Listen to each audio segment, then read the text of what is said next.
कोई भी चीज़ अगर अहंकार की वजह से आ रही है तो फिर वो परेशानी लाती है end of the day. For example इसको फैमिली में ही देख लीजिए, कौन सा परिवार अच्छा है। When the question come to this कि बड़ा परिवार, लार्ज फैमिली होती थी, शॉर्ट फैमिली, बड़ी फैमिली, छोटी फैमिली, अलग रहना, साथ में रहना।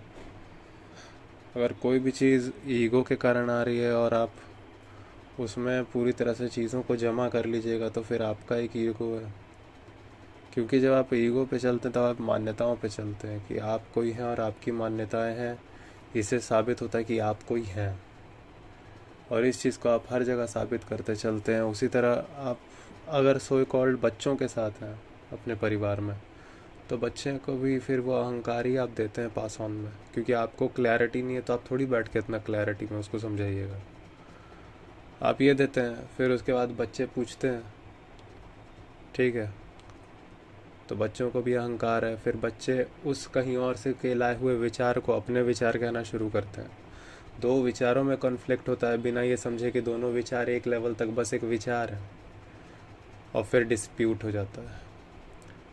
तो अगर आप ईगो से साथ भी लेके आइएगा तो and of the day dispute हो जाएगा, लेकिन वो ईगो से हुआ डिस्प्यूट है। तो फिर छोटी फैमिलीज बन जाएंगी लेकिन फिर भी वो अशांत रहेंगी। छोटी और छोटी और छोटी और छोटी, क्योंकि the very I use to be very individual ना। इस वजह से आज के डेट में क्या होता है, अगर जब रन अब किसी पूरे फैमिली को पकड़ के रखिए तो यहाँ तो उसके अंदर झगड़े होते रहेंगे, और बिल्कुल अकेला आदमी रहेगा फिर भी अशांत रहेगा। ईगो को रखते हुए आप जहाँ भी जाइएगा, कोई भी, हम इंसान में इंसानी प्रजाति जहाँ भी जाएगी, वो भीड़ में रहेगी तो लड़ाई करती रहेगी, और अकेली रहेगी तो तन्हाई में रोती रहेगी।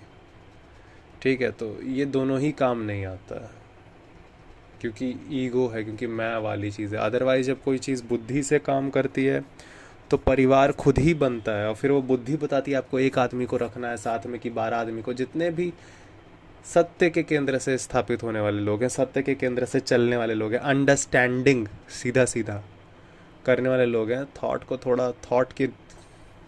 थॉट की तरह देखने वाले लोग हैं, वो ऑटोमेटिक जब एक परिवार बनते हैं तब 20 लोग, 25 लोग, 100 लोगों का भी परिवार बन सकता है, और तब जाके ज़्यादा एकता हो जाती है। इस वजह से पुराने ज़माने में इतने सारे लोग साथ में थे। ठीक है, वो संस्कार वाली बात नहीं थी। और अगर ये संस्कार भी है तो ज्ञान से के साथ चलने वाला संस्कार है, बेवकूफ़ी के साथ नहीं चलते हैं कृष्ण जी। कृष्ण संस्कार के खिलाफ हैं। कृष्ण योग के साथ हैं। योग माने तुम्हारे अस्तित्व की असलियत से मिलाप।